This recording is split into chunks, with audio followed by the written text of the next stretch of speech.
आज मी डॉक्टर बाबासाहेब आंबेडकर यांचं मूळ जन्मगाव मध्य प्रदेश राज्यातील महू या गावी आलो आहे। याच ठिकाणी डॉक्टर बाबासाहेब आंबेडकरांचा जन्म झाला होता। त्यांचा जन्म एक अशा समाजामध्ये आणि अशा समुदायामध्ये झाला होता की त्या समाजाला त्याच्याच धर्मातल्या लोकांनी गाव कुसाबाहेर राहण्यासाठी बंदी घातलं होतं। स्वातंत्र्य, समता, न्याय, हक्क या गोष्टीपासून त्यांना बहिष्कार टाकण्यात आला होता। डॉक्टर बाबासाहेब आंबेडकर यांचे वडील आर्मीमध्ये जॉबला होते।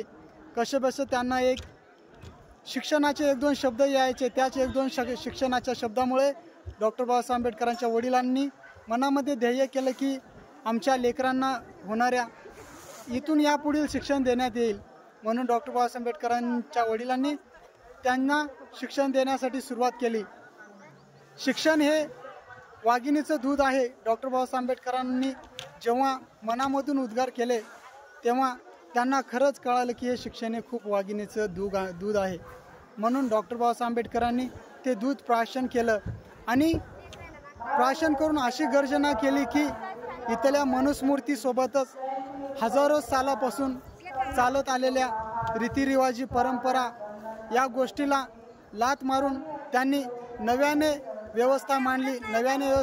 त्या व्यवस्थेमध्ये सर्वांना समान अधिकार, सर्वांना स्वातंत्र्य, सर्वांना न्याय, स्वतःचे हक्क मागण्याचे अधिकार, ती स्त्री असो या पुरुष, ती दुसऱ्या कोण्याही जातीतली असो या स्वतःच्या जातीतली असो, त्यांना सर्वांना बोलण्याचा अधिकार, मागण्याचा अधिकार आणि मला स्वातंत्र्य आहे हे सांगण्याचा अधिकार डॉक्टर बाबासाहेब आंबेडकरांनी 26 नोव्हेंबर 1949 रोजी संविधानाच्या मार्फत आम्हाला मिळवून दिले। त्याच अधिकाराने आज आम्ही आमच्या समोर ताटमानाने जगत आहोत। या गोष्टीचा मनामध्ये गर्व होतोय आणि डॉक्टर बाबासाहेब आंबेडकर यांना आम्ही आमच्या आईवडिलांच्या पेक्षाही खूप मोठं स्थान देतोय। स्वतःचा बापाला कमी लेखतोय पण डॉक्टर बाबासाहेब आंबेडकरांना आम्ही स्वतःचा बाप मानतोय।